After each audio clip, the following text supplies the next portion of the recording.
Comma in Sports Network.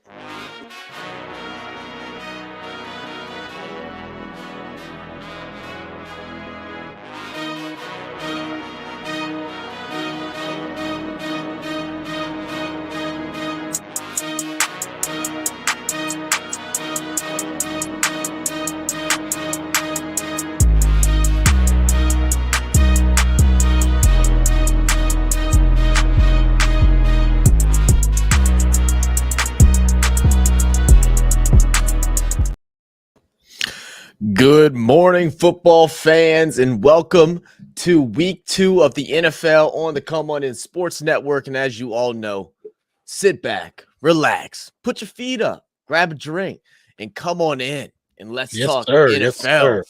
How we doing, man? Week 2. How are we feeling? Right now, I am quite exhausted, to be honest with you. I'm tired. I've been recording videos all night. I've done 12 videos. I'm proud of you. I got my 8 done. I started, I think, a little bit earlier than you, and I hustled them out as fast as I could. Got me a couple hours of sleep. So I mean, I'm feeling nice and refreshed. I mean, it's game day. So I mean, normally on game day, if I'm a little tired, I'm still all right, especially when I know my Saints are playing up against them Cowgirls. But it's not about the Saints, it's about the NFL and what all has took place after week 1. And what are some surprises and things like that we saw that I kind of caught us off guard, man. Well, I mean, the first surprise is the Patriots and the Bengals. That's got to be the first surprise. I think everybody was like, what in the hell happened there? I still don't fully understand. I've yet to go back and watch the replay and stuff, but, from what we've heard, one, Joe Burrow needs to get off his Slim Shady mode because he's acting like Slim Shady on them pills and not Slim Shady the rapper. He's a little, a little wild out there. He might need to get on some of the pills the way his wrist is feeling as well, because that played a big factor in that loss. And not to mention, I saw something earlier this morning, actually, right before I got on. The Cincinnati Bengals had the second worst offensive playbook rating in the NFL in week 1. Really? Yeah. So it's not just the poor play from Burrow, but it's the poor design and going up, against a tough defensive team in the Patriots. We know offensively they're not all there, but defensively they're still a solid squad. You got to come in with a little bit of preparation. It's not like they're a bunch of bums. It's still an NFL team. Were they just sleeping on them, or are the Bengals really in some type of trouble? I don't know if I would say sleeping on it, because first game of the season, you kind of got to take everybody with a grain of salt, because you don't know what's going to show up, who's going to show up, and what kind of team is going to be there that first game. I think his risk is more a factor than they're letting on, and I think it's been that way since last season. It never fully healed. He probably went throughout the summer, and he never allowed it to heal, because you're going like this during the game, looking like you got carpal tunnel. Yeah, look like a carpal tunnel. That's not a good thing. That's not a good look at all. No, absolutely not. And I know Jeremy's here. He's on the car ride right now. But Jeremy, what was your thoughts on the Patriots Cincinnati game? I mean, I was shocked. Didn't see that one coming. If you had told me after week 1 that the Patriots would be 1-0 against the Bengals, I would have told you were crazy. I'm surprised. I mean, it just goes to show, I think, how reliant that team is also on Jamar Chase and T. Higgins. I mean, if you look at the Bengals, you take those 2 out of the game and they're not playing, they got nothing. And I love Zach Moss, as you guys know, but he could not keep that team afloat. Joe Burrow couldn't keep that team afloat. And the Patriots, I mean, hey, good on them. Like, I don't see them winning the AFC East, so I don't see them as a threat necessarily. But honestly, way to take down the Bengals in week 1. I mean, that's impressive. But it also shows how one-dimensional that team really is right now. And if I'm the Bengals, I'm really concerned about that and trying to figure out how to fix that problem really fast. I totally agree. I also think that they're actually missing Mixon. I think Mixon not being there is hurting them as well. Oof. He went off in Houston too. I mean, what did he have? Like 125 yards and like I want to say it was like 120. Yeah, he had a great first game. Crazy. Yeah. Mm-hmm. Yeah, I thought his play definitely was missed there. I thought Zach Moss and him were going to be a pretty easy swap, but obviously that wasn't the case. And like I said, again, tough defense with the Patriots, and good on them too with how they're handling that quarterback situation right now, not rushing in the rookie. They bring in Jacoby Brissett, who's kind of been a journey guy, and we weren't initially going to talk about this team, but I kind of wanted to bring him up, which is the Cleveland Browns as well. Yes. With Deshaun Watson. Like, maybe they should have kept Jacoby Brissett. And I said that in my prediction video that went on early this morning. It's like, I think that was a mistake. Like, I think Brissett is better than what Deshaun Watson is. And he went out there and got a win that day.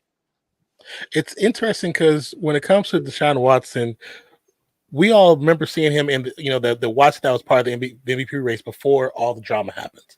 Now, go through all the drama, comes back, he gets it back from Cleveland. Looks like he should be well rested. Come to the season, and he just doesn't look like himself.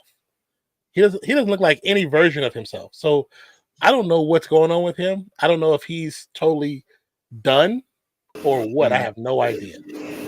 What up, Coach Rock? What's going on, guys? All right. Oh, doing good, brother. Doing good. Yeah, I think you're definitely onto something, man. And another game that I think stuck out to me ridiculously was the Titans and Bears game.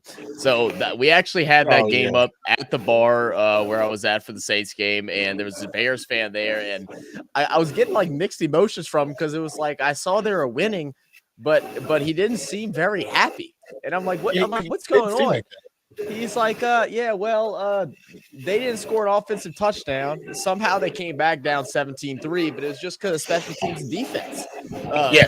What's up with that? Is Caleb Williams already becoming the choke show, or is it just the Bears being the Bears?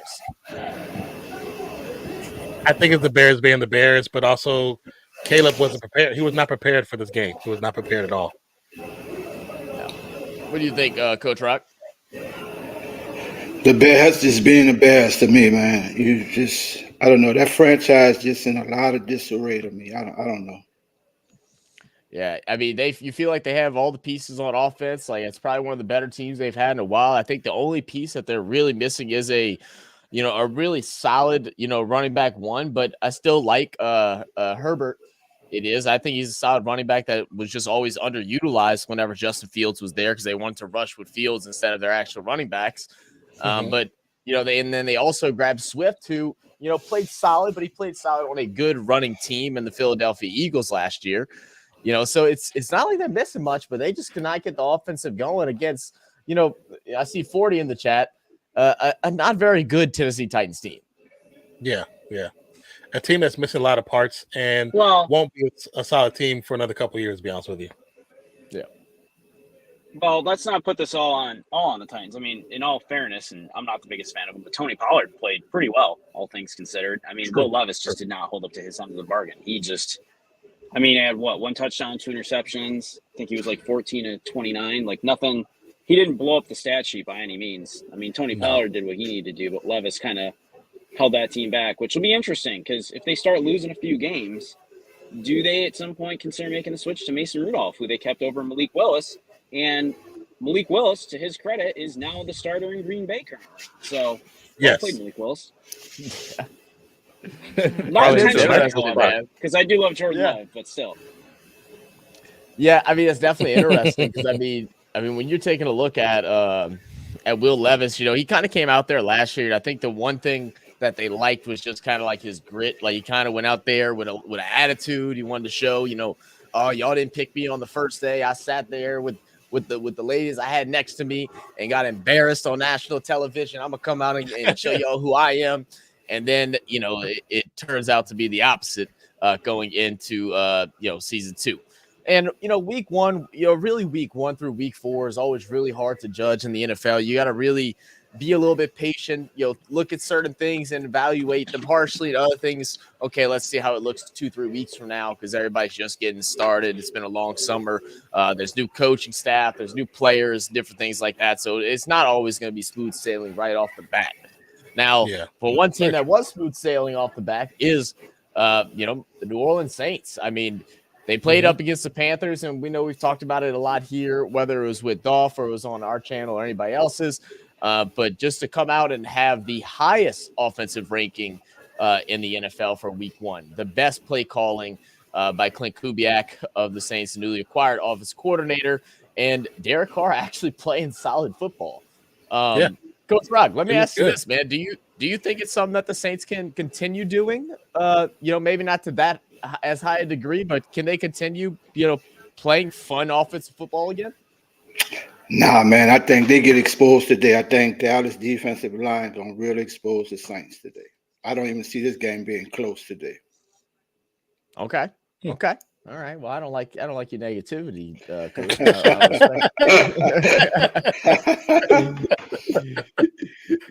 And then, I mean, in our pick'em Jeremy, league, I actually picked them to win. I said in our pick'em league, I went against the grain. I picked the Saints to win this game, so we'll see. Yeah, I got it 27-10 Dallas.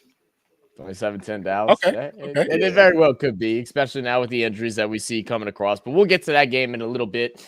Let's talk two more teams. We'll talk about Jeremy and the Bills. Man, let me hear it, man. What's your thoughts on the Bills in this in the first 2 weeks since y'all's Thursday night game is now been concluded? Did you expect this to come out and be as strong as what y'all have been?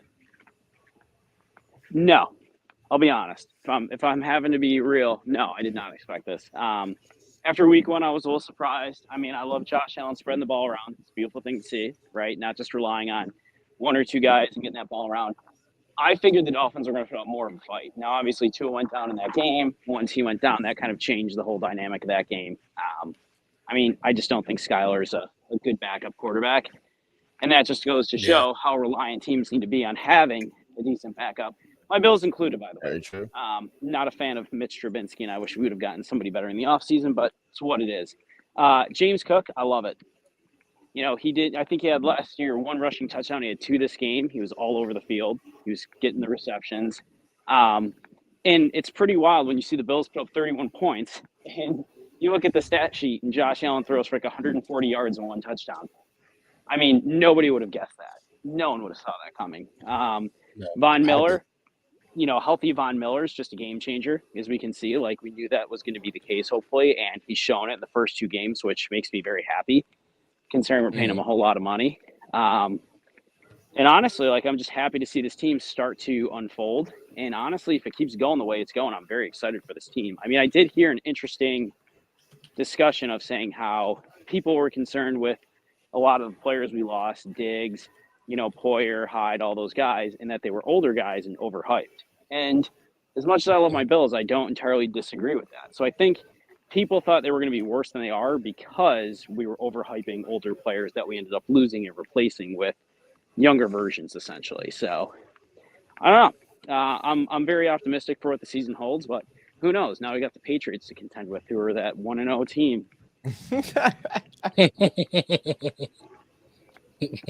But I'm not surprised by the Bills because of Brady, man. Brady is a great offensive mind, and anybody know his days at LSU. And what he just did, he's just shortened the passing game down. A lot of little crossing routes, and he spreads the ball really well. So I'm not going to say they may contend for the AFC, but I think they're going to give you a solid performance week in and week out, and they're going to be one of the teams that you talk about in the AFC moving forward. Mm-hmm. Yeah, I mean, it's crazy with a good offensive scheme how much it slows down the offensive side of the ball. It just makes everything look very easy. They started off a little rough in the first half. I think Josh Allen only had 2 passing attempts, correct, Jeremy, in week one? Yep. And then from there, it was just full swing ahead. He had a couple rush touchdowns. He got other players involved. And then in game 2 versus Miami, it was just a dominant performance, pretty much through and through. Like you said, even with Tua going out, I don't think the chance of them coming back was really there. Defensively, they were stout. Offensively, they're putting up points almost every possession. And it almost shows how good Josh Allen is. I know a lot of people, including myself, was kind of tinkering with him not being a top 5 quarterback anymore and possibly reverting back to his woes when he was first coming into the league, the concerns, and he started reverting back to that. But he came out and he started playing some amazing football, so it was definitely fun to watch. Let's hear about your Raiders, man. Now, they did end up losing week 1 And you got to first look at the new look Los Angeles Chargers with Harbaugh. What was your thoughts on both the Raiders and that Chargers team and their opening? I mean, the Chargers team, I'll start with them. I mean, it's kind of the same team. They just minus some receivers. I don't think there's too much of a big difference between them right now. I'd have to definitely see them a little bit later into the season to evaluate more deeply to see if there's anything actually changed. But as far as the Raiders, like me and you talked about on our stream a couple times, as long as Gardner Minshew is too afraid to throw the ball because of all the nonsense he's heard throughout the offseason, he's going to play that way this entire season. And that's just a negative thing coming into this game because he was afraid to throw. He was afraid to run. He was afraid to throw. He was afraid to be his gunslinger self. And be it he was a last minute addition to the team because that's not who they wanted, but the fact that's what they got and that's what they're running with. I personally think that AOC should be the quarterback. But I mean, for right now, was it happy? No. I think we could have beat them personally, but like I said, we played too timid, and we're doing certain injuries on the defensive line that hurt us more than anything. But I mean, coming in this week, we're going against the damn Baltimore Ravens. Yeah, I'm not expecting a W against them. Yeah, it's going to be a tough matchup against the Ravens, man. They're trying to get their get back after not a great performance. I'm sure they're hoping to pass the ball a little bit more. If I'm them, that's kind of what my game plan is. You need to get these wide receivers back accustomed. Lamar really was the only standout for me, and as well as Derrick Henry in week 1. So I think the Baltimore Ravens win pretty handily today. What's your thoughts, Coach? I don't know. I'm picking Baltimore to win, but I think it's going to be a closer game than a lot of people think. And I'm still trying to see how Derrick Henry really fits in with that Ravens team, man. I think, he's more that downhill runner. And I think it's either got to come to he get more touches running the ball or they got to figure out really how to utilize him because most of they went with the other kid a lot. They pulled him. Yeah. So I'm just trying to see how he ties into that offense. With the I was surprised they didn't use him as much. I was very surprised. Yeah, very very surprised. It was kind of weird not seeing him carry the rock as much as we all assumed he would. And the other thing with the Ravens, if you keep Lamar in that pocket, he's not that guy, bro. And my father was sitting there and he was just going off. He said, just keep him in the pocket. He's gonna make crazy. Yeah, he does struggle in the pocket. He does struggle. And he struggles in that pocket. I do agree with that. Yeah, I mean, well, and with the two great edge rushers of the Raiders, I mean, that's something that if they can contain them inside and not just try to go for the head, pick their points of when to, pursuit, because you just don't want them seeing bounce outside. So if they're able to use some contain, that could definitely cause some issues. But yeah, I'm right there with you, Coach. With Henry, I said that from the beginning. I was like, a lot of people were very hyped about it, and I think it does bring a good addition, to the Ravens team. But you're right; it almost doesn't feel like you're watching the Baltimore Ravens of the last 4 years when he's back there. Now, I think whenever Keaton Mitchell whenever he gets healthy. If he's able to stay healthy, I think he's going to be a big difference maker because we're going to see him take a lot of touches and he can run, north-south. He can bounce outside. He can catch the ball much better than what Justice Hill can. I'm honestly not the biggest fan of Justice Hill, but, time will tell with all that because I don't think he's planning on coming back to middle of the season due to, I believe he had a torn ACL or something like that. I can't remember exactly what Keaton's injury was, but Jeremy, what's your thoughts on the Ravens and Raiders game? I mean, I'm like you guys are talking about. I'm really impressed with the Ravens. Henry's a whole nother dynamic to that team. I mean, rushing's one of those things you always kind of expect with the Ravens team, I feel like. And I'm very happy for former Ravens, Gus Edwards and J.K. Dobbins, especially Dobbins after all his injuries, looking great for the Chargers right now. So it's like a fantastic pickup. But the only thing with the Ravens that drives me nuts is the comparisons that Lamar Jackson's always fired with Josh Allen. I still struggle with that. So I would love to see the Raiders win. I just don't think they're going to. I'm not sold on that team at the quarterback position. I don't think Minshew's that great. I'm not sold on O'Connell. I feel bad for Devontae Adams. I mean, the guy's just a beast of a wide receiver, and they just don't have a great team. White is a decent running back, but he's not great. I think losing Josh Jacobs is really going to come back to haunt them. I don't see the Ravens slowing down in this game whatsoever. And I think Henry's going to have another beast of a day. Yeah, absolutely. Absolutely. Well, that'll bring us into our next matchup, which will be between the Indianapolis Colts and the Green Bay Packers, a game that I was really looking forward to. And now slightly less with, the news of Jordan Love not playing. Now, the good thing is with Jordan Love with his MCL strain, apparently it is just a minor tear strain, whatever they determined it to be. And he is day-to-day, and I think a lot of people are hoping that he will come back next week, if not the following at the latest. They immediately say he didn't have to go into IR, so that is good for Packers fans. Yeah. But then you had this Indianapolis Colts team who looked fairly good last week, man. Yeah, they really what's your did. thoughts on, what's your thoughts on the Colts, Nan?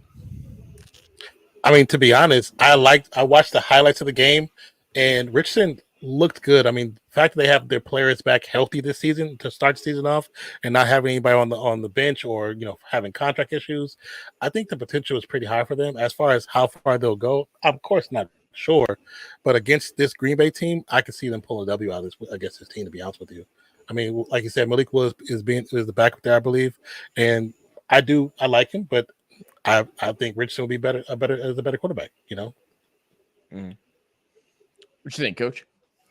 Yeah, I'm kind of going with the Colts. I think with a short notice with Malik, I don't think he's going to fully grasp that offense. So I'm going to go with the Colts this week on this one here. I think it's going to be the Colts. I like the Colts in this one too, man. It is unfortunate Love won't be there because I thought this game was actually going to be quite exciting between them two. Richardson has, throughout the offseason, and I said it before, I think it almost benefited Richardson getting hurt last year. Of course, you never want to see anyone get hurt, and hopefully it doesn't cause any long-term damage, but he's still young, can still recover and not have any setbacks, God willing.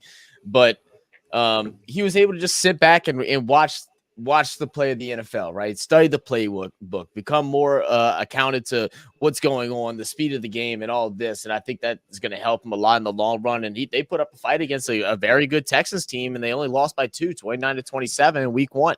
Now they come up against this Packers team, feeling good and ready to grab a win. I think they're going to end up taking that second spot in the AFC. What are they? The East. What you think, Jeremy? I mean, I think the Colts walk away with this one today. But I think the one thing that people forget about is you've got Malik Willis, and granted, there's not a lot of tape on this guy because obviously he's just come over in about, 2-week time frame? Pretty close to that. AR is just a freak of nature. I mean, that guy's just – the things he can do, he's a lot of Josh Allen-esque in a lot of ways, especially that 60-yard throw downfield to Alec Pierce. I mean, that was just – you don't see many guys having the ability to make that in any level. I mean, that is raw, pure athletic talent. That's not so much skill as you just have to have that kind of power. So he's just next level. Malik Willis can run though. Don't discount the fact that that guy's got wheels, and they're going to use him today. Like, I would not be surprised to see him pick up 70, 80 yards on the ground because they're going to have to run. They're going to have to do something. They're going to keep it a very basic offense. The other thing I want to see out of the Colts that I haven't seen yet is Trey Sermon. For those of you that remember when he filled in the back end of the season for Jonathan Taylor when he got hurt, the numbers he was putting up was pretty solid. And that's why they ended up keeping him out of training camp and letting, Hull go and keeping Trey Sermon. So for him to not even play last week, I was actually surprised. So I would like to see him get on the field today, but Colts are going to take this one. But I think the Packers could make it an interesting game for sure. Yeah, I mean, what full circle moment we have here with last year at this time, Jonathan Taylor unhappy, sitting out, didn't want to play for the Colts. Now they get rid of everybody else. He's the main guy, and nobody else even really sees a touch. That's just crazy how the world of the NFL goes. I thought he wanted the neck of the Colts owner. Now everything's all buddy. I mean, look, money can make you smile. That's for sure. Money can make you smile. Oh, yeah. Most definitely. So next up, we'll talk about the Cleveland Browns. The Cleveland Browns, led by Deshaun Watson, going against the Jacksonville Jaguars, led by no other than Trevor Lawrence. I'll let you go first, man. What's going on with this matchup? Because I really don't want to talk about it. I mean, with the skill players the Browns have, they should be better than what they look like. Watson does not look like who Watson actually should be playing like. I don't know. He looks like a shell of himself. I don't know if it's just because of all the outside stuff that he's dealing with, or he's totally just not here anymore. He's not part of the game.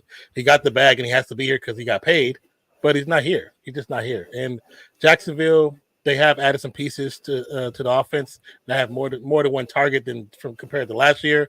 So, as much as I think the Browns should win, I'm going to go with Jacksonville. Yeah. What you got, Coach? Man, you guys ever went to a store or you saw something on TV and that shit looked good and you went to buy it, and when you bought it, it wasn't worth shit, and you like, I'm bringing it back to get my money, my refund. Cleveland needs to get a refund, bro. I don't know what has happened with Deshaun. I don't know if it's the outside, but man, he looking like a rookie quarterback. He's totally lost on his. He looks bad. He looks bad. And I think before they even take him to the field, they should be with the his agent like getting refund right now. Give us something back right now, bro. we might give it to you in the middle of the season, but give us some of our money back right now, man. I'm going with Jacksonville on this game, bro. Let me hear it, Jeremy. He might be yeah, those stuff. So, yeah, I mean, like, this is my thoughts on it. I mean, I'm right there with you. But I feel the same way about Jacksonville, too. Like, I feel like Trevor Lawrence just has yet to make that major leap that everybody expected him to in the NFL. I mean, last week he threw 12 for 21, so just above 50% completion, only 162 yards. He got sacked 3 times against the Miami's defense, who looked horrible against the Bills.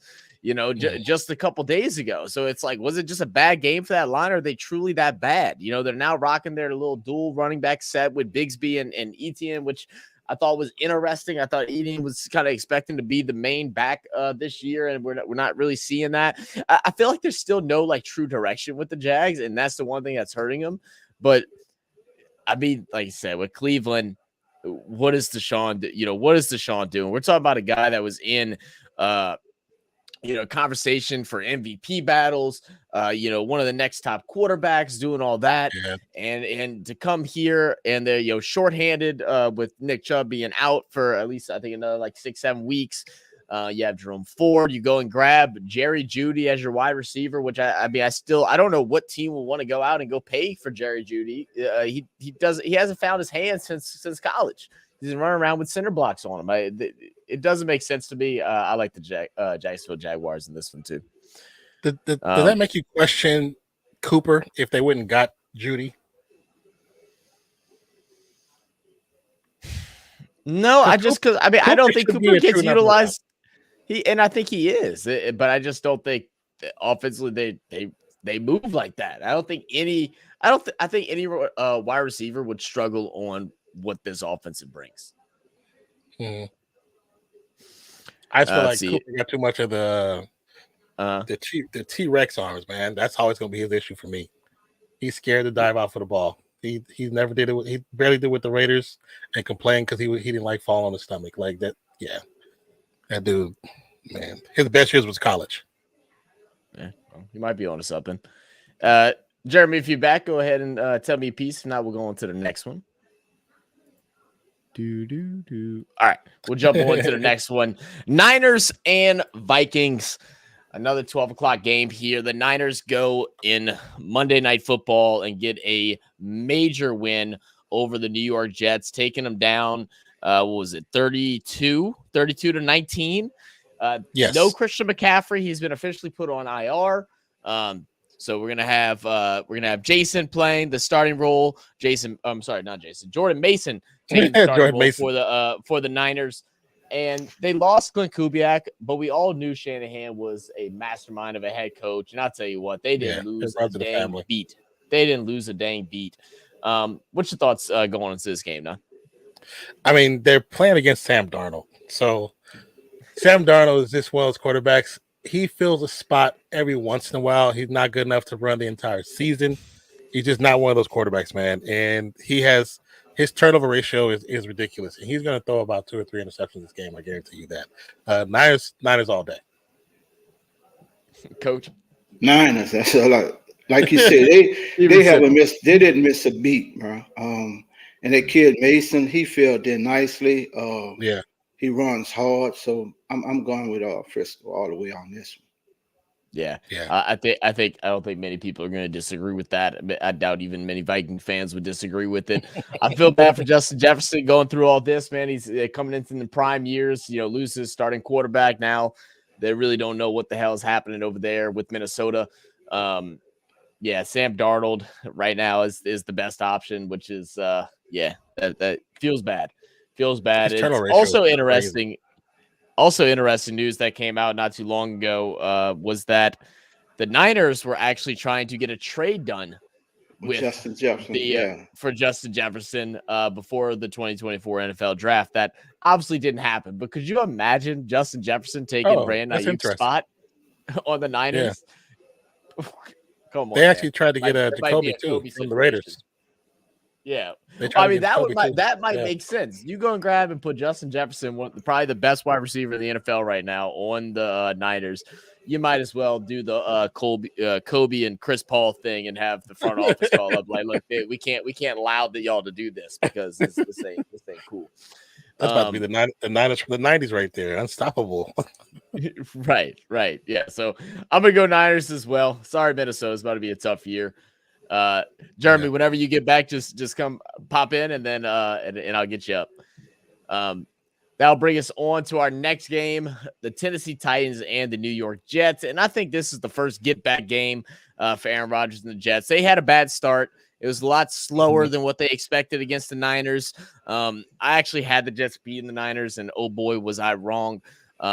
Rodgers, look, it wasn't all Rodgers' fault. He definitely looks like a shadow of himself. He's definitely going to take a little bit of time to get him back. But the biggest thing with the Rodgers is that you don't need him to be Rodgers of 4 or 5 years ago. You need him to be Rodgers of now. You need him to be precise, accurate with the ball, quick deliveries, and that's it. I don't need him being Hail Mary Rodgers and all that, not to start off. Get your footing in with these receivers and let it rock. A lot of drop passes in week 1 for the New York Jets. That's something that just absolutely cannot happen. And a lot of them were on the wide receivers' fault and not on Rodgers. We actually started off the game where Adam Lazard, who ends up leading the receivers last week, drops one just square in the hands on a simple first down. And I was watching the Peyton Manning cast afterwards, and I don't think I've ever seen Peyton so mad. He goes, yep, that's how to get a 40-year-old quarterback angry on the first game. And I've been pretty mad. What's your thoughts on the Jets and Titans, Nan? I mean, I agree with you. I think it's kind of Jets should win this easy. Titans, they're not what they need to be competitive in this matchup. Jets should get the dub. That's all I got to say about that one. Gucci. What you got, Coach? I don't know. This is like a gender reveal game to me. The gender reveal, you just shoot the thing up and shit, just bust, boom, and tell you it's a boy or girl. I don't know what you gonna get out of these two teams. That's hilarious. When you look at the Jets, I don't see the same riders that can scramble outside of the pocket and still make those strolls like he used to make. Oh yeah. I don't see that anymore. So to me, this is a toss-up game, man. I think it's just a team that comes and plays. Yeah, I just see it as a toss-up to me. I could go either way with this one. Wow. I'm depending on all the extras, not Rodgers. Yeah. I definitely don't see a toss-up, but one thing that did concern me was how bad the defense would look. I mean, we're supposed to be looking at the top defense in the NFL, and they had 32 put on them like it was nothing. It wasn't even a struggle for the Niners to go and put up 32. So, I mean, we shall see with that. But, I mean, as far as Tennessee Titans go, I mean, we talked about them a little bit earlier facing the Bears. It's like I just don't see anything going on with them. I mean, DeAndre Hopkins, is still, nice. You get Calvin Ridley. You now have, Pollard and Tajay. It just feels like the team's a bit incomplete, and they're in like a different direction. They're in like a true rebuild right now. And I can't see them beating the Jets. But if they do, oh my goodness, that's a bad look. That'd be crazy. But who are the Jets? The Jets didn't show us who we thought they were last week. It's very true. So that's why I'm saying it's just hard because, like you just said, we talked about they were supposed to be one of the top rated defenses, and the kid Mason ran all through, was supposed to be their strength. So 147 yards. Yeah, who's going to show up? Like that's why it's just hard for me because both teams are inconsistent to me right now. Yeah, I will agree with that one. 40 said, my opinion is next season here yet. Yeah, 40's not happy about the Titans this year.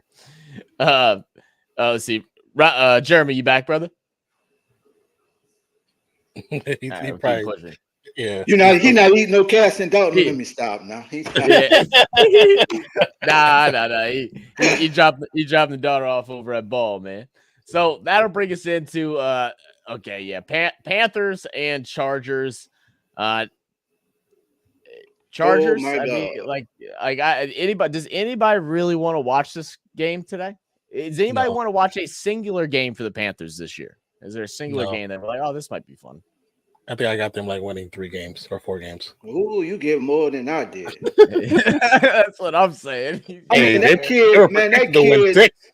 kid showed like he had no clue what was going on in the Superdome at quarterback, bro. He looked just totally like lost. Like he was overthrowing receivers, underthrowing receivers, panicking, running everywhere. It's like, dude, calm down. Just breathe, man. Just breathe. Yeah. He needs to do some yoga. Or, some breathing exercises on the sideline. Maybe he needs to talk with Matt Collins and start, taking off his shoes and, getting centered with gravity or something like that. I don't know what he needs to do because he looks nervous all the time. I just think he's the next worst thing since the Jamarcus Russell, I think. That's tough, man. That's saying a lot. That's saying a lot. Man. Unless he shows me different, I mean, to say this is year 2 and to come out looking like that. Man. I will agree with that because I watched the highlights and I expected to see something different than what I saw at the end of last season, and it just looked like he's still part of last season. Yeah. I'll tell you this: if you're a rookie quarterback coming into the NFL and you're about to get picked up by either the Jets or the Panthers, man, you might want to just go back to college and go get a master's or something for one more year. Like, I don't know what to tell you. They just kill careers, man. There hasn't been a quarterback that's been drafted by them that has been good since Cam Newton for the Panthers. And has the Jets ever drafted a quarterback that's worked out for them? They have one good quarterback, and I don't even think he's considered like a really great quarterback. I can't remember his name right now. And I mean, and I kind of sit down and I thought about it. The only way I see this kid, if he can have any type of success in the National Football League, I think Carolina has to go find an offensive coordinator that's in college with that RPO that puts him in a run type pass where he's out the pocket, because him sitting in the pocket, it's not going to happen. They have to go find a college coordinator that can put him in that type of RPO with the motion where he's moving and running the ball. That's the only way I could see him maybe having any type of success in the NFL. Yeah, I agree. And then just to touch on the Chargers real fast, I mean, what's your thoughts on the Chargers? J.K. Dobbins was able to come back to start the season. That was something I didn't expect. He looked really good, man, and he always has looked good when he stays healthy. Can he remain healthy? And is that a key part for the success for the Chargers, especially in that Harbaugh offense? Yeah. I think he's definitely a key part because you can't put too much pressure on Herbert. Herbert gets injured way too easy if the ball's in his hand too long. I think Dobbins is a very important key to keeping him upright, but also keeping that team balance, offense balance. What's your thoughts, Coach? I don't know. In the voice of the late, great Franklin Beverly, I think it's going to be the golden time of day with the Chargers. I think in 2 years, the Chargers contend for the AFC Championship. Man, I've heard that for 2 decades. So let's see. Maybe 2 years is the goal. I said 2 years. I think whatever he touches, man, he just has that touch to put it together. And I think give him 2 years in that program, maybe another 2, I think they're going to be one of the top runners in that AFC. Yeah, You might be right. I could definitely see that, especially if that rookie wide receiver who had a pretty good game in week 1, McConkey, ends up doing well. I was definitely concerned about all the wide receiver moves, running back moves and stuff, but so far it's shown successful, and I think this will be another week of success.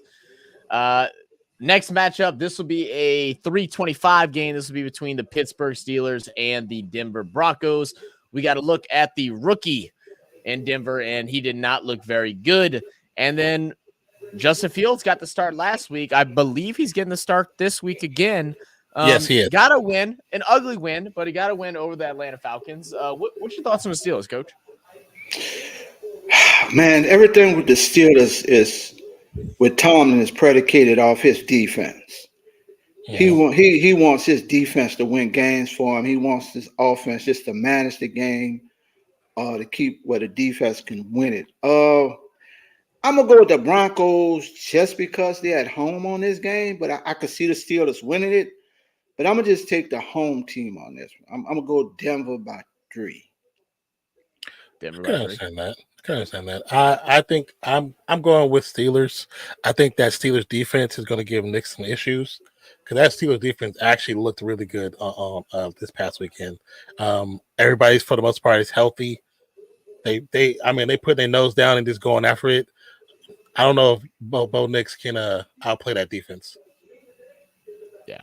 Yeah, I'm sitting there right there with you. I think it's up to the defense of the Steelers to get the job done. I think Bo Nix is going to continue to struggle, and I'll say it once. I'll say it every stream if I got to. Sean Payton, I wonder if he wishes he was still in the commentator box doing his analyst and stuff like that, not head coaching. I still don't understand the move of leaving the Saints because you don't want to go to a rebuild and go into a worse rebuild than what we had going on. And being proved that's unsuccessful, which also hindering his career as a head coach as well. And then again, Jeremy, if you're back listening and you can join in, just pop in any moment, and then we'll make sure we get your thoughts on the games. But this will bring us into our last set of games. We'll talk about one at 12 o'clock between the New England Patriots and the Seattle Seahawks. Talked a little bit about the Patriots earlier. With Jacoby Brissett getting the win over Cincinnati. Defensively, they look great, and this week they'll be going up against the Seattle Seahawks, who beat the Broncos 26-20. Which thoughts, Nan? Hold on one second. Well, we know Kenneth Walker is out for this game. Charbonnet should step in for him. Lockett also might be injured for this game. He had an abdominal injury that they said happened during the second quarter of the last game. I expect Seahawks to win, but I think the Patriots might pull out the dub. Yeah, and I know there's one star guy for the Patriots that has kind of shown and proved himself on the main stage. You want to tell us a little bit about him, Don? Okay, hold on. Let me pull it back up. Yeah. So for the Patriots is Christian Gonzalez. He is a cornerback for the New England Patriots. Just give you a quick little information about him. He's he played 2 seasons of college football for the Colorado Buffaloes and one with Oregon Ducks prior to being selected by the Patriots in the first round of the 2023 season. He was born in Carrollton, Texas. He went to high school at the Colony High School. Never heard of that one. Where he was rated a 4-star prospect as a cornerback and a wide receiver. He initially committed to play football at Purdue University before enrolling at the University of Colorado. So far in his college career, he became a full-time cornerback upon joining the Buffaloes in 2020. Started every game as a freshman, making 25 tackles with 5 pass deflections. As a sophomore, he had 53 tackles, 5.5 tackles for loss, and 5 pass breakups. He transferred to the University of Oregon in 2022 to play with the Ducks. He was named first-team All-Pac-12 after recording 45 tackles, 7 pass breakups, and 3 interceptions. After that season, Gonzalez decided to forego his remaining 2 years of eligibility and entered the NFL draft, where now we see him as a quarterback for the New England Patriots. And there you go. Mm-hmm. With the facts. What's your thoughts on the game, Coach? I took New England last week when we was on with DOLPH, the upset. I'm going with him again. I'm going with the Patriots. Yeah. I can see it. So this was actually one of the games that I had the Patriots winning, and then I saw them beat Cincinnati, and I just didn't feel like they could win 2 in a row. And just because I still don't trust the Patriots, like even though they did beat Cincinnati, it was also because Cincinnati played so poorly. Now with the injuries and stuff with the Seahawks, maybe they can come out on top again. But I think if Seattle just kind of locks in, they should be okay and get the win. I mean, my biggest concerns with Seattle is definitely the health, and like you said, we're already having those issues. I think Charbonnet will probably be the starting running back tonight, Yeah, I'm assuming. I believe he is. So, constant injuries at the running back room, leads to a lot of inconsistency, and it's such a big part of the game. I mean, you need to have a running back that can stay healthy and that can get his touches, get loose, get warmed up, and we haven't seen that with the Seahawks, and I think that's been their biggest falter. But I do have the Seahawks winning against the Patriots this week, but I wouldn't be surprised if they don't, and the Patriots are able to show out with that defense of theirs. I agree 100%. Let's see. That is our Sunday night game. So we'll jump forward a little bit. We'll have Arizona Cardinals, the Cardinals, versus the Los Angeles Rams. Look, I want to say this piece about the Cardinals and Kyler Murray. Kyler Murray needs to go and see if his contract is still up or being offered for his baseball career. I do not understand this kid and how you could be a starting quarterback in the league for this long and then still say some of the most outlandish things in post-game press conferences. If y'all haven't seen it during the post-game last week, they talked to him and asked him about why Marvin Harrison Jr. was not involved as much, and also asked him about why he didn't see him on that deep route where he was wide open, basically in the back of the end zone with no one within 15 yards of him, and why he didn't get the ball. And his response was, "That's not my job. It's not my job to get him the ball." So my question for you, sir, is whose job is it? I understand in the NFL you have, your option 1, option 2, option 3. It's a coaching scheme. I understand all that, but you're telling me as a quarterback, the best answer that you give is, "It's not my job to get a wide receiver the ball." I just don't understand it. And that's really all I want to say with that. Coach Rock, what's your thoughts on Kyler Murray, the Cardinals, and the Rams? So off of what you just said, I'm picking the Rams. I'm done with it. Yeah. I'm going to Rams. Even without Puka, Cup's going to have a great game. I'll tell you what, Puka getting hurt and having a minor injury might be the best thing for the Rams, because now we're about to see full form Cooper Kupp for the next 4 to 5 weeks.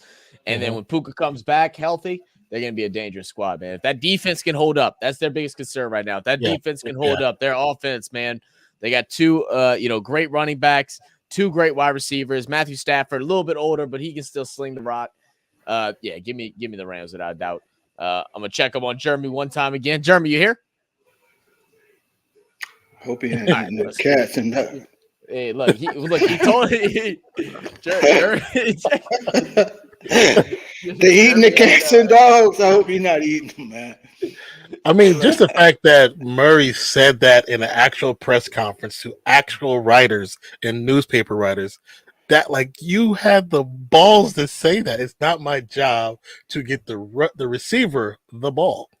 That's crazy. It's mind blowing, man. It's mind blowing, really. But yeah, give me the Rams in this one. And I hope Jeremy, we were messing with him because he had his turn signal on, and we told him that he needed to turn that stuff off while we were streaming. And I hope he didn't because he forgot to put his signal on. Dolph put me all over the place. Where we at, Dolph? How we doing? Dolph, I don't know what panel we were on either. Nah, I don't know, man. I got y'all everywhere. Oh shoot, not this one. We gotta find it out. There we go. All right, we got one. Welcome in. What's up, fam? What's going on, man? Yes, sir. Who that, baby? Getting ready. Ready. Come on now. So, what's your thoughts on this game, Dolph? Rams Cardinals last week had the Bills on the ropes. Unfortunately, they were like last year, played extremely tough, but were unable to close the deal. This is a division game. Y'all know I like Sean McVay, but I'm going with Arizona, man. I think Arizona gets their record to 1-1 today. I'm gonna take the Cardinals in this one. Okay. I don't know how the hell I spell Cardinals, but it was early in the morning. I just noticed Cardinals. Cardinals. The Cardinals. The Cardinals are in the house. The Rams against the Cardinals.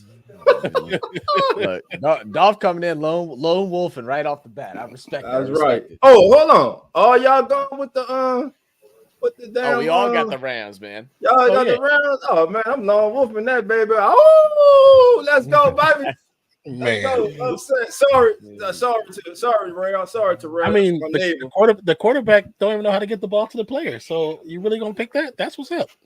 Hey, it's week to week, baby. Week to week. Not with Murray. That's how he's been his entire career. Like right now, look, you gotta take it easy on Murray. He's been stressed out. Okay, the new omnidirectional movement on Call of Duty has been a struggle for a lot of people. All right, he's going through it currently. Right. Next up, learn how to strafe, brother. Learn how to strafe. A game that's normally really fun between the Cincinnati Bengals and the Kansas City Chiefs, but now having a little bit of concerns with Joe Burrow and his injury or assumed injury. He's saying that nothing's wrong, but we all see it differently. Lost against the Patriots, now going up against the Chiefs, who looked very good in Week 1. What's your thoughts, Dolph? What coach said? Not so fast, my friend. Everything is pointing toward Kansas City. Everything is Kansas City, Kansas City, Kansas City.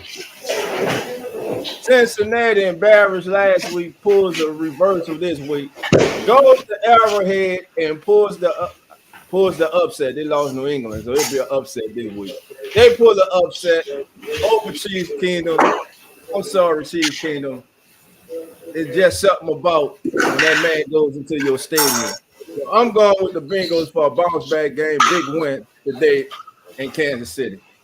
Not so fast, my friend.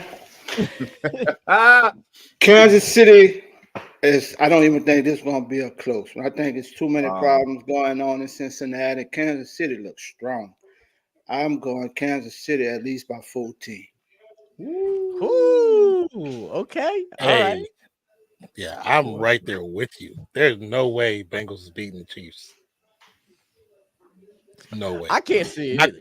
I can't see not Carpal Tunnel Joe. Not Carpal Tunnel Joe. No, not him. Carpal Tunnel Joe. That's a crazy thing. Wow. That's nuts. Yeah, dude, I feel the exact same way. At the beginning of the season, healthy, I had the Bengals. Bengals always play good against the Chiefs for the most part. But right now, something's wrong, and it's seriously wrong, and it's not just Joe Burrow's haircut. It ain't just that. It's his throwing arm, it's his throwing wrist. And Kansas City, they look damn good, man. If they're able to continue to get Xavier Worthy rolling like that, they didn't even really target him. They didn't throw him the ball a lot. They just worked him and utilized his ability, on the run, set him up in space and allowed him to get to work. That's, good signs of a, great coach that Andy Reid is.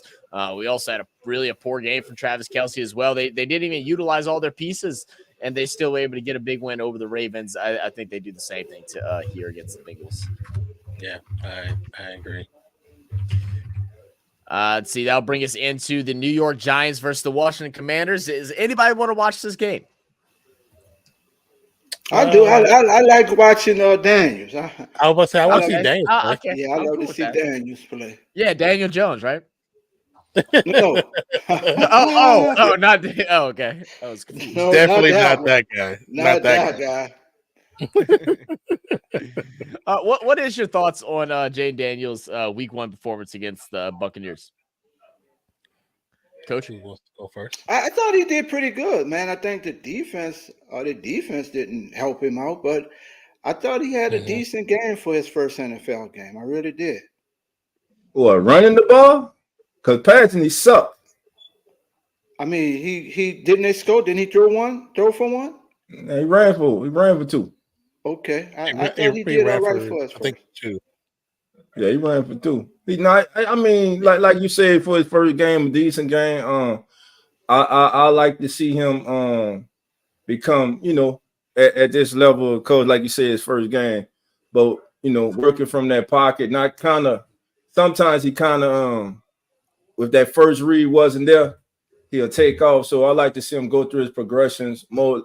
Allow the routes to develop. But listen, the kid's just special. And when he's running the ball, if you saw last week, man, he was taking off from guys in the NFL. And I'm like, hey, Yeah. that was Lamar Jackson. Like, I'm like, so this kid, Washington has something, man. We know they have something, but do they have the necessary leadership? That's my thing.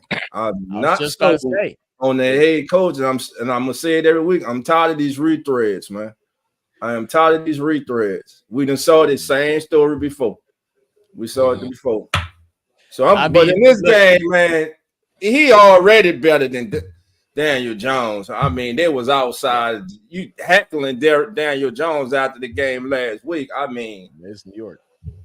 And they doubled down on him and re-signed him. That's what's crazy. Yeah, and more money. Yeah, but what's even more crazy when he was a free agent, show you how desperate I was even calling for him in New Orleans. So thank God he didn't get here. Think we got it, man. Think we in a pickle now, but we'll see. Look, we're in a pickle. It's funny. It's funny how you mentioned, how you don't trust the coaching for the Commanders because, and how you say Jaden Daniels looked Lamar-esque throughout his first game.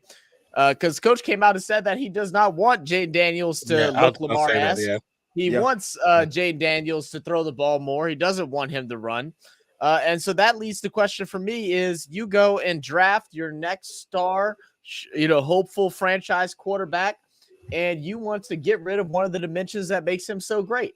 I think a lot of us could agree. We don't want him running the ball nonstop every time. We know he has, a decently talented arm as well. We want to see how it looks in the NFL. But you have him come out against Tampa Bay, and you just put him under center. You don't play no spread offense, nothing that he was proven successful with at his time in LSU. And then you come out and say you don't want him to run the ball. You want him just to throw. So why go and grab a dynamic quarterback that could do both? You want to put a boot on him and tell him that he can't. Because it's the mentality of the coaches. The coaches, they like how he's dynamic. They like that. They love that. But at the same time, they want to control him. And the same thing they did with Lamar Jackson. They wanted to control him. They didn't want him leaving the pocket. He left the pocket 16 times, ran for 88 yards. He threw for 184, which is not great for the throwing game. But at the same time, you knew what you got. Now, if you game plan for his skills and his abilities, you can make him even more special. But if you're going to tell him, oh, we don't want you running that much, well, prepare him for the game. He obviously ran because he got to moments where he's like, okay, I don't know what to do right here because I'm not used to this moment. So I rely on my skills. I'm going to run. And he did it. He like we say, he scored 2 touchdowns, ran for 88 yards. He still had a viable, good game for the team, but they have to prepare him properly and not for the way they just want him to be a pocket passer. Prepare him to be Lamar-esque because that's what he is. Period. Even the passing the ball, he didn't do bad. Like he didn't do bad. 200 plus yards, but he threw 17 for 24. 184 yards. I mean, that's still like mid 60% completion percentage. Might even be close to 70. I'm not sure. Quick math, anybody? But it's not a bad. There you go. So it's not even a. Please tell me you didn't do that in your head just now. If you did, that's really good. No. I wish. Okay. I thought we had a human calculator out here. And then my other concern with Washington is just like, what are we doing with the run game outside of Jaden Daniels? Like Brian Robinson, what's your thoughts on the dynamic between Brian Robinson and Austin Eckler, Coach Rock? I mean, Eckler is more of your like something you. What I call them toys. Like you get him in space. You got to put him situation space, little screen pass. Gimmick type player, man. Compared to the other one, is more of a downhill runner. So I mean, they just got to come up with something that kind of fits what Eckler does, man. I guess they still kind of tweaking and playing around with that to see what happens. Yeah, and it'll take a little time to figure both of them out, but. I think I got Commanders in this one. Does everybody have Commanders? Anyone picking Giants? I'm picking Commanders, but with Eckler, just to go back to what Coach said, they need to do the same thing that the Chargers did. Use him in space. He's so good in space. That's all. Just his benefit is use him in space, and he'll be great. I'm picking north and south. And if you don't want Jay Daniels run, I would say if you don't want Jay Daniels running, then set up a screen to Eckler. Then if that's the case, boom. Yeah. Probably Yeah, so.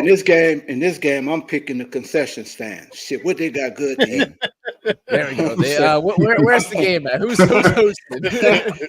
I'm picking the concession stand. It's Whatever that they game- got that game's good to in eat, let Washington. me get it and just sit there and eat shit. And whatever happens. Shit, let me Right. get That it. There game, you go. the game's in Washington and Landover. They better have some half off beers and everything Something, like yeah, that. Everybody get something, drunk and have a yeah, good get time. drunk. You know, maybe there'll be a fight in the upper deck area. You know, to give Something, the fans shit. some Good entertainment. hot Yeah, dog we'll see. or something with some chili. Oh, on it. hey, Shit. nothing wrong with that. Don't forget the peppers now. Don't forget the There peppers. you go. There we go. There we go. And that'll bring us the game that Dolph will be covering in just a little bit live here on Keeping It Real Who Dat Sports Podcast, as well as the Coleman Sports Network. Dolph, I'll let you go first, man. Saints Dallas. Tell us about the All show you got coming up, and then All right, family, listen here. Cowboy Nation, Who Dat Nation. We will live streaming, baby. We are live streaming right here on the Come On In Sports Network. I got a house party going on, baby. I'm going to have family members in the house. They coming in rocking that silver and blue. They coming in representing Cowboy Nation. Your boy's going to be the Lone Ranger. But now let me take off my fan hat and put on my analyst hat and be real. So keeping it real, today we get to see just really who are the New Orleans Saints. Everyone is saying, okay, you beat Carolina. That was Carolina last week. But my thing is, if they'd have lost to Carolina like that, this would be a whole different story this whole week. But they won. Dallas went out to Cleveland, and quite frankly, the Browns didn't look much of a better team than Carolina. Cowboys manhandled them up front. Big matchup today.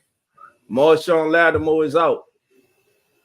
Who gets the assignment of CD Lamb? Paulson Adebo, a young, gifted young cornerback. Is he up to it? We know he doesn't travel. Second-round pick Kool-Aid McKinstry gets his start today. We will have to see. Will the rookie? I'm sure that I'm the Cowboys. I'm going to target McKinstry all day until he shows me different.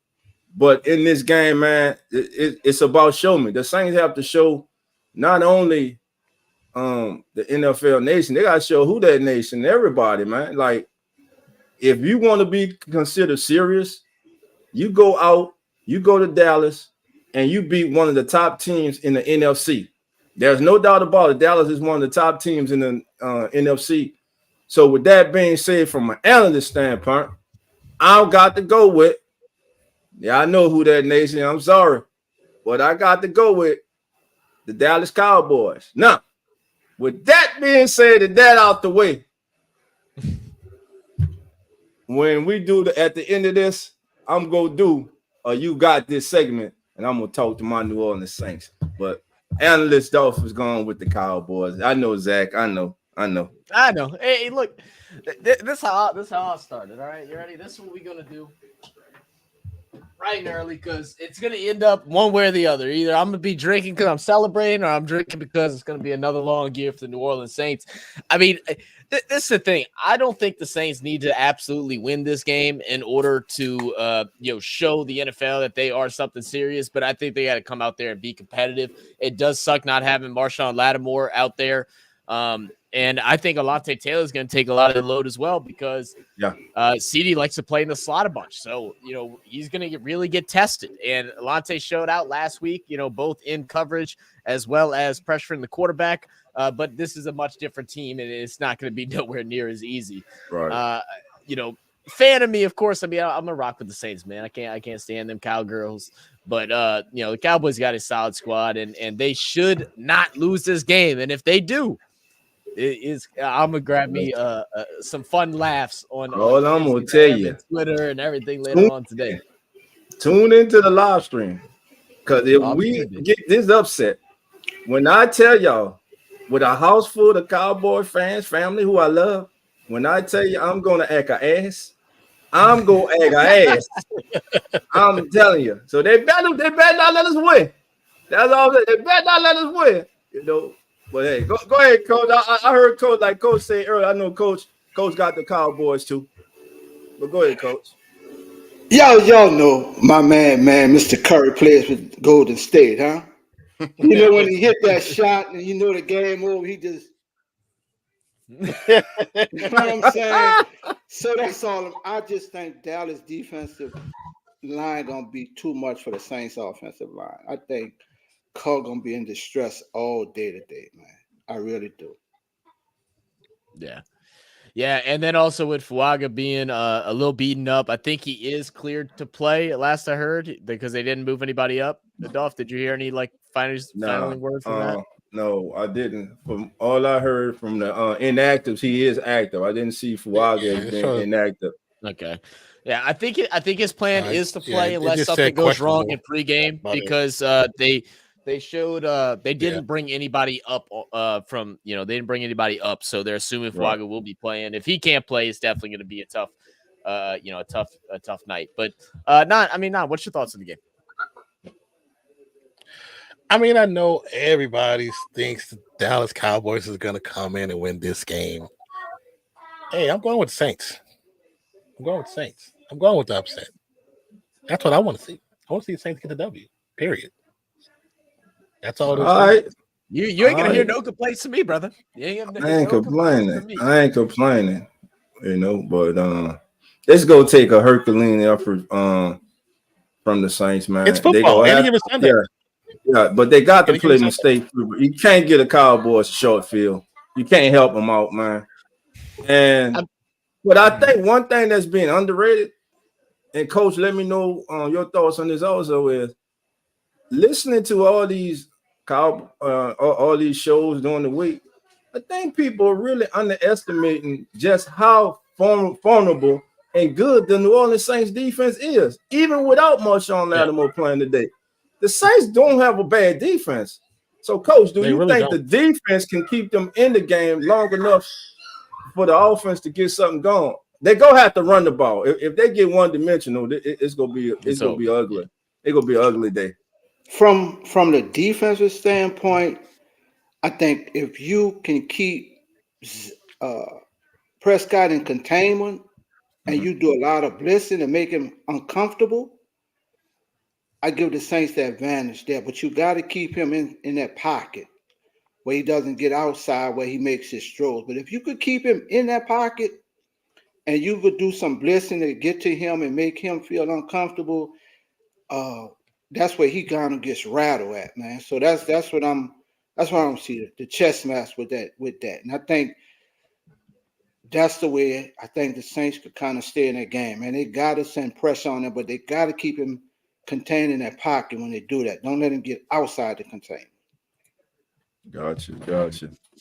Yeah, I mean, dude, offensively, and I know we're going to talk a little bit more about the Saints, so we'll keep it pushing in a bit. But, offensively, we played a perfect game last week. I mean, there really was little to no flaws. I mean, maybe a couple more touchdowns I would have liked to see just because we had short yardage situations. But all the things from last year that we wanted to see, we saw this week. Derek Carr probably had one of his better games in the NFL over the last 3 or 4 years. Every ball he threw was on the money. Even the ones that were incomplete were very catchable. That, the one to the back of the end zone to Taysom Hill, only Taysom Hill could grab that. It was a great ball. The ball that was a little bit short was the dangerous one to Rashid Shaheed, but even that one was a half yard off from being on the money. I don't know if we can get that out of Derek Carr every single week. I doubt we can. I mean, the last 5 games of the season, he felt comfortable and he actually had fun. Yeah, well, and he had 5-1 his last 6. He talked about how excited he was to finally be able to run out the pocket and get moving, get on his feet. It was something that he used to do during his best years with the Raiders. So it seems like he's enjoying football again. The one test that I want to see is I want to see Chris Olave, and I want to see if he has that dog in him this week. Because we already had Diggs come out and talk his mess about Olave and kind of threw him like a little side shot, saying, he's a good player, but that's about it. And the thing with Dallas, their secondary is not that great, man. If Cole gets time, their secondary is not really that great. I agree. I that's why I think there is opportunity. I think with the new offense, I know they're still kind of learning, but they did have offseason to kind of work together and train together with the new coordinator, and the pressure that is different from last year, like we talked about and when we learned about from the first game, is that everything was really put on Carr last year. Everything was put on Carr. Yeah. And this year is different. It's like a shared assignment with him and actual offensive coordinator. It's not like last year with offensive coordinator say, "Hey, here's a book, you gonna call the plays." Like, no, that's not what the situation is this time. And I think because they actually have dumbed down some of that playbook as well, and you have creativity in the playbook once again, I think they'll be better this season. I think it's a possibility they can beat this team. I ain't gonna argue. All right, let's see. Is this Sunday night's game or no? Oh, we still got one more game left. I didn't realize that. All right, so we got Buccaneers and Lions. What's our thoughts on this game, Coach? Detroit, man. Detroit. And the one thing I notice about them, they look like an offense. They look more physical at the point of running the ball. Their line looked way more physical than last year. It's Detroit with me all the way. Not so fast, my friend. No, sir. No way. Upset. And listen, don't forget in divisional playoff round last year, the Lions squeaked by the Buccaneers. So today, I'm going with Tampa Bay Buccaneers. People gonna stop disrespecting Tampa Bay. They are the defending NFC South 3 times champions, baby. 3 times going for 4. I'm going with the Bucs. And let me just say this. Baker Mayfield's been playing good football going back to last year. I'm just saying, I like the Bucs in this game. On the field, by a field goal. I'm going Bucs by a field goal. Yeah, dude. The Buccaneers are a just solid team. I'm going the Lions. I think the Lions are just a more dynamic team. But what Tampa Bay doing right now is they're just quietly creeping through. No one's talking about them. They're just playing their football, and they're playing very good, clean football right now, defensively and offensively. Baker Mayfield, everybody already has their opinion about him from Cleveland. And to be honest, the opinion they have from Cleveland is because of Cleveland. It's the same thing why we're getting with Deshaun Watson right now. He finally is playing good football. Yeah. I've liked Baker since he got out of high school, out of college.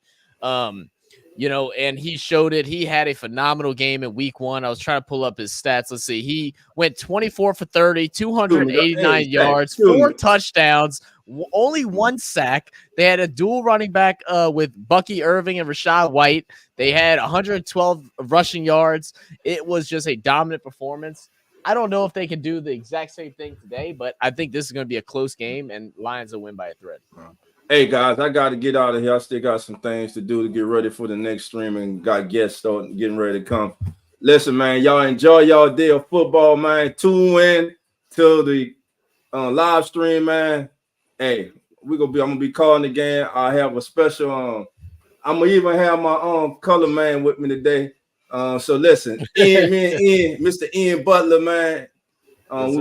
We gonna be calling that Saints game, and again, live streaming. I'm gonna have family members jumping on. Believe me, they gonna jump on and talk and let their feelings be felt. So with that being said, my brothers, enjoy your day. NFL Nation, stand up, enjoy your weekend. It's week 2, baby, of the NFL season. And Mike, before we get out of here, tell them, say who that? Who that? That's right, baby. And we out. Appreciate you, Dolph. Let's see. Is Jeremy back to give his opinion yet, or is Jeremy still driving? Still eating. He's still driving. I think we got our. Yeah, go ahead. I mean, I'm sorry. I didn't get a chance to really. But with this Tampa Bay and Detroit, I think, like you said, like you guys said, I agree with everybody. What everybody said. I believe the Bucs can win this game. I think Detroit's defense has looked actually pretty solid that first game. They look way more hungry than before. They look more aggressive than before. But I like the combination of Baker and Godwin and Evans. I think Evans being the most consistent receiver in the last 10 seasons is something to say for him. People still don't talk about him as much as they should. I'm going with the Bucs, but I would not be surprised if the Lions pulled out the W. Okay. All right, to get the misses of water. All right. Next up, last two games. Let's go to Sunday nights first, and we'll go to Monday night to finish it off. Tonight, Texans, Bears. I'm just gonna start off and keep it quick since we only got a couple more minutes. I'm going Texans. I think the Bears are gonna have a few more woe weeks before they start kind of figuring it out. Yeah, I'm gonna make it even quicker for you, Texans. Texans. All right, there we go. All right, there we go. All right, Monday night, final game of week 1. Me and Nam will be live for this game on Real Fan Sports. So if anybody wants to come tune in and join us, Atlanta Falcons versus the Philadelphia Eagles. Falcons did not show out the way that everybody thought they would in week 1. Kirk Cousins, apparently the injury is not 100% healed, or there possibly was some issue with the surgery. I don't know. A lot of guessing around that, but they did not look good in their loss against the Steelers. And then the Philadelphia Eagles, I'll tell you what, man, I think Philadelphia Eagles are back. I think they might be one of the higher winning teams in the NFC this year. That run game with Saquon Barkley, they've always had a good run team with whether it was Swift last year or if it was Miles Sanders year before. And now they have a actual, like a real, true running back one that can do it all. He can go north south. He can bounce it outside. He's got the speed. He can catch if he needs to. AJ Brown is going to be out though. That is one unfortunate thing. So expect a big game out of Devontae Smith. What do y'all think on this game? Go first. I mean, I think from based off what you were saying and kind of what we've been reading on our predictions on the channel, Cousins not being 100%. You can see it. You can see it in the first game. You can actually tell they wasn't 100%. They relied on Bijan a lot in that game, which is, they should, because he's a talented running back. But I definitely believe that what they have done, the Eagles, to retool this offense and make it just look a little bit better. The Eagles is winning this game, man. They're winning this game. It's not even. It shouldn't even be close. It should not be close at all. Coach? Buyers beware. You buy something that tell you can't get a refund. That's what Atlanta just did. They can't get a refund. no givesy backsies. You get nothing back. Like you said, so no givesy backsies. Can you say Penix coming soon? I say Penix by week 5, week 6. Yeah. So I'm going Philadelphia all the way. Yeah. I think it should be earlier. I think you give, and initially I was really on the whole thing of like, let Penix sit this year regardless. But if it's going to look this bad, where it could really destroy a lot of other things that they got going on, you've got to bring him in. You got to bring him in at some point. I mean, right now with, it was supposed to be the year. Oh, Kyle Pitts about to get involved now. Kirk Cousins knows how to find receivers. Drake London's about to, be the best receiver in the NFC South. Blah, blah, blah, blah, blah. And that's just not what we've seen yet. And I think, like I said, I think Philadelphia, even without AJ Brown, is still going to be a dangerous team this year. I think they're going to, and what's crazy? AJ Brown goes out. That's obviously a big loss for them, but, they still have Dallas Goedert. They still have Jahan Dotson that they got from the Commanders. They played for the Commanders last year. He only got one target last week. He's going to go and pick up some slack this week, and he's still a very formidable receiver as well. Eagles all the way, man. Eagles all the way. I'm with it. And let's see what I know. We got one. Oh, we got our favorite segment. I gotta find where it is. Where's it at? Where's it at? Did Dolph not put it on here? Do I need to yell at Dolph? I see him in chat. Dolph, where's the gosh darn? What do we call it? I forgot what the damn thing's called. When you pick your hot player, your ballers for the weekend.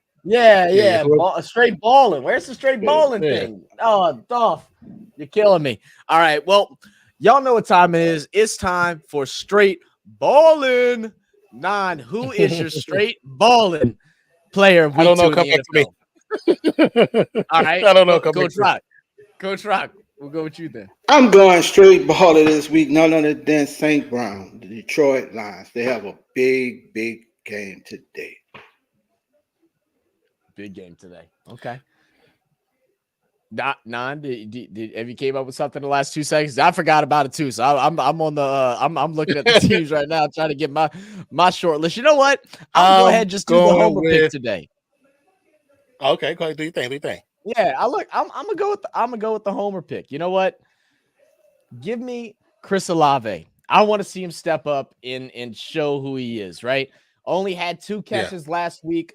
They had trash talked about him. I want to see if he can be. This will be the real test for me if he can be the long-term wide receiver 1 for the New Orleans Saints. You have a player in Traquan Diggs that comes out and says, when asked, what do you think Chris Olave that makes him special? And you go, is this a trick question? I like Chris Olave. And that's all you say? Well, go ahead and make sure he has some extra words about you next time. Chris Olave, straight ball. I'm going with C.J. Stroud. I think he's going to have a great game. Yeah. That's what I'm going with, C.J. Stroud. He's going to ball for real. With all the weapons he got, he's going to ball for real. Easy. All right, we're going to test one more time with Jeremy before we leave. Jeremy was running some errands this morning, guys, so do give him a break. He might not even be able to hear us anymore. I know he was running some errands, driving around his city, so his connection probably in and out. But Jeremy, if you're here, give us your straight balling. He said his straight ball player already balled on Thursday. That's very true. He said they already balled on Thursday. He said he don't care about the rest of the week because guess what? The Bills already beat the Dolphins. He don't give a shit. That's what he said. Ford is going with Tony Pollard. Sam's going with Dak Prescott. Okay. All right, Sam. You and me are now enemies. I'm just kidding. I love you, Sam. Pollard balling. I like that. Well, guys, that will do it for us, man. Make sure y'all enjoy the games this week. Make sure y'all drink responsibly. Y'all have fun with friends and family. Check out the live stream with Dolph and Ian for the week 2 matchup between the Dallas Cowboys and the New Orleans Saints. We'll be back here next week, as always, at 10:05 a.m. U.S. Central Time for our podcast of As the NFL Turns. We appreciate you guys. We love you guys. And we'll catch y'all on the next one. Who that? Peace out. Who that? The cover is Sports Network.